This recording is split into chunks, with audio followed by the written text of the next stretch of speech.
నూతనంగా నిర్మించనున్న ఉస్మానియా హాస్పిటల్కు సీఎం రేవంత్ రెడ్డి శంకుస్థాపన చేశారు. గోషామహల్ స్టేడియంలో ఉస్మానియా ఆసుపత్రి నిర్మాణానికి ప్రభుత్వం నిర్ణయం తీసుకుంది. ఇందులో భాగంగా సీఎం, డిప్యూటీ సీఎం, మంత్రులు భూమి పూజ చేశారు. మొత్తం 26.3 ఎకరాల విస్తీర్ణంలో హాస్పిటల్ నిర్మాణం జరగనుంది. 2000 పడకల సామర్థ్యంతో హాస్పిటల్ నిర్మించనుంది రాష్ట్ర ప్రభుత్వం.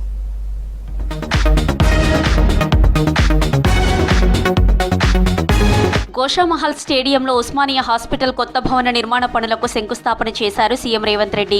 ఈ కార్యక్రమంలో డిప్యూటీ సీఎం భట్టి విక్రమార్క, ఆరోగ్య శాఖ మంత్రి దామోదర రాజనరసింహ, హైదరాబాద్ ఇన్ఛార్జి మంత్రి పొన్నం ప్రభాకర్, కోమటిరెడ్డి వెంకటరెడ్డి, సిఎస్ అధికారులు పాల్గొన్నారు. 2400 కోట్లతో 12 అంతస్తుల్లో హాస్పిటల్ భవన నిర్మాణం జరగనుంది. అత్యాధునిక వైద్య సౌకర్యాలతో 30 విభాగాలలో వైద్య సేవలు అందించనున్నారు. కొత్త ఆసుపత్రిలో రోబోటిక్ సర్జరీలు చేసేలా సౌకర్యాలు కల్పించనున్నారు. ప్రపంచ స్థాయి ప్రమాణాలతో కొత్త హాస్పిటల్కు డిజైన్ చేశారు. స్టాఫ్, మెడికల్ స్టూడెంట్స్ కోసం ప్రత్యేక భవనాలు నిర్మించనున్నారు. ప్రతి గదిలో గాలి, వెలుతురు ఉండేలా డిజైన్లు చేశారు. టెక్నాలజీతో కూడిన మార్చురీ ఏర్పాటు చేయనున్నారు. ట్రాఫిక్ ఇబ్బందులు లేకుండా నలువైపులా రోడ్లు వేయనున్నారు. సూపర్ స్పెషాలిటీ వైద్య సేవలు ఉండేలా ఏర్పాట్లు చేశారు. ప్రతి డిపార్ట్మెంట్కు ప్రత్యేక ఆపరేషన్ థియేటర్లు ఉండనున్నాయి. వాటికి అనుబంధంగా పోస్ట్ ఆపరేటివ్, ఐసీయూ వార్డులను నిర్మిస్తారు. ప్రస్తుతం అఫ్జల్గంజ్లో ఉన్న ఉస్మానియా హాస్పిటల్ శిథిలావస్థకు చేరడంతో కొత్త ఆసుపత్రిని గోషామహల్ స్టేడియంలో నిర్మించాలని నిర్ణయించింది ప్రభుత్వం. ఉస్మానియా హాస్పిటల్కు కొత్త భవనం ఉండాలనే కల సాకారం అవుతుందన్నారు మంత్రి దామోదర రాజనరసింహ. ఉస్మానియా ఆసుపత్రి దగ్గరలోనే నిర్మించాలని అనుకున్నాం. అందుకు తగ్గట్టుగానే ఎవరికి ఇబ్బందులు కలగకుండా హాస్పిటల్ నిర్మిస్తామన్నారు. మొత్తం 40 డిపార్ట్మెంట్లు సేవలు అందిస్తాయని, ఏ రోగానికైనా వైద్యం అందుతుందన్నారు. 2700 కోట్లతో 2 సంవత్సరాలలో నిర్మాణం పూర్తవుతుందన్నారు. గోషామహల్ స్టేడియంలో 38 ఎకరాల్లో 26 ఎకరాల్లో హాస్పిటల్ కోసం తీసుకున్నామని తెలిపారు.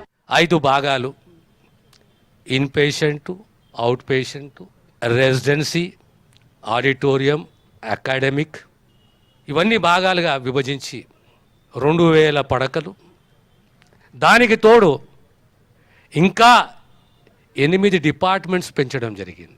8 departments, we have added 8 more departments including emergency department, hospital administration. Osmania దవాఖానాకు 32 లక్షల చదరపు అడుగుల్లో భవనాలు, 2000 పడకల సామర్థ్యంతో నిర్మాణం కాబోతుంది. 500 బెడ్లతో intensive care unit, 30 speciality, super speciality వైద్య విభాగాలు, 41 ఆపరేషన్ థియేటర్లు నిర్మించనున్నారు.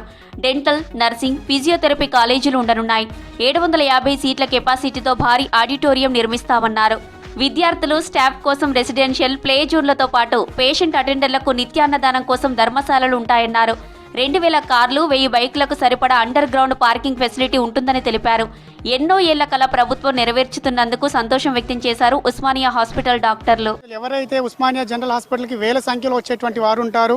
సుమారు 2000 బెడ్స్ ఉన్నటువంటి హాస్పిటల్, రోజుకు 5000 మంది ఓపీ, పేదవారు ఎక్కువగా ఉన్నటువంటి హాస్పిటల్లో వైద్య సదుపాయాలు కుంటుపడుతున్నాయన్నటువంటి ఆలోచనతోటి ఎన్నో రకాల పోరాటాలు చేయడం జరిగింది. వాటి పోరాటాల ఫలితంగా ఈరోజు వచ్చినటువంటి ఉస్మానియా ఆసుపత్రి యొక్క నూతన భవన శంకుస్థాపనకి శ్రీకారం చుట్టినటువంటి ప్రభుత్వానికి, ఆరోగ్య శాఖ మంత్రికి ధన్యవాదాలు తెలుపుతూ, చాలా సంతోషం.